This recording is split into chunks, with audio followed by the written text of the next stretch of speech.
అందుబాటులో ఉన్న అధికారులు, సిబ్బంది, పరిపాలనా విభాగం మరియు యూనిట్ ఆసుపత్రి సిబ్బంది మరియు ఎస్సీటీపీసీలందరి భాగస్వామ్యంతో 80వ స్వాతంత్ర దినోత్సవం దేశభక్తి ఉత్సాహంతో ఘనంగా నిర్వహించబడిందని తెలియజేయడమైనది. ఈ కార్యక్రమం జాతీయ గీతాలాపనతో ప్రారంభమై అనంతరం జాతీయ జెండా ఆవిష్కరణ మరియు జాతీయ గీత గానంతో కొనసాగింది.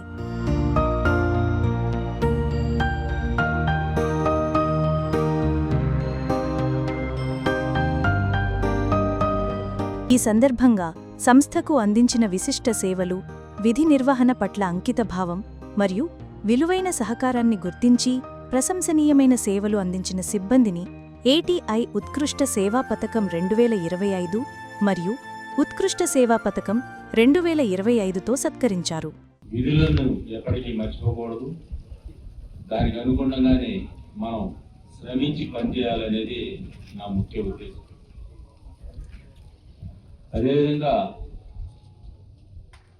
ఈ ఏపీఎస్పీకి ప్రత్యేక బాధ్యతలు ఉన్నాయి. రాష్ట్రంలోని తర్వాత వేరే రాష్ట్రంలో శాంతి భద్రతల్ని కాపాడటంలో, పరిరక్షించటంలో, ముఖ్యంగా బందోబస్తు విధులు, అత్యవసర పరిస్థితుల విధుల నిర్వహణ, విపత్తు సమయంలో ప్రజలకు సహాయం చేయడం వంటి అనేక కీలక బాధ్యతలను మన సిబ్బంది సమర్థవంతంగా నిర్వహిస్తున్నారు.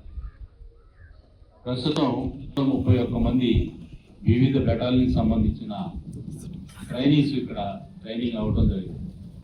వీరి కాలపరిమితి 9 నెలలు.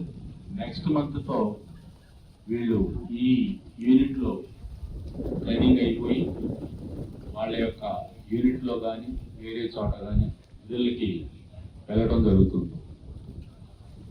సిబ్బంది అందరూ సకాలంలో విధులు నిర్వహించడానికి ఈ యొక్క unit officer staff, unit doctor మరియు మెడికల్ స్టాఫ్ అందరూ వారి సహాయ సహకారాలను అందించారు. ఎలాంటి పరిస్థితులు ఎదురైనా కానీ మేము సిద్ధంగా ఉన్నాము అనే నమ్మకాన్ని ప్రజలకు ప్రభుత్వం కల్పించడం మన ప్రాధాన్యత. ఎనీ టైం చిన్న ఎగ్జాంపుల్, నిన్న ఒక అతనికి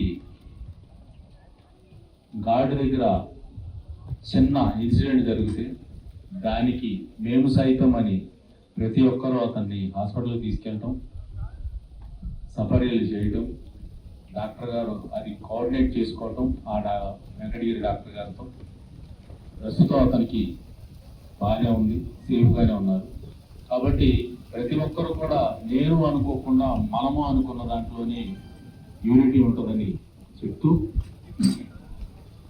ప్రతి ఒక్కరు కూడా విధుల్లోనే కాదు సహాయ సహకారం, దేశ విలువలను కాపాడటంలోనూ, దేశ సేవలో అంకితభావం, క్రమశిక్షణ మరియు నిబద్ధతతో విధులను కొనసాగించడంలోనూ మా సామూహిక సంకల్పాన్ని పునరుద్ఘాటిస్తూ జాతీయ గీతాలాపనతో ఈ కార్యక్రమం ముగిసింది.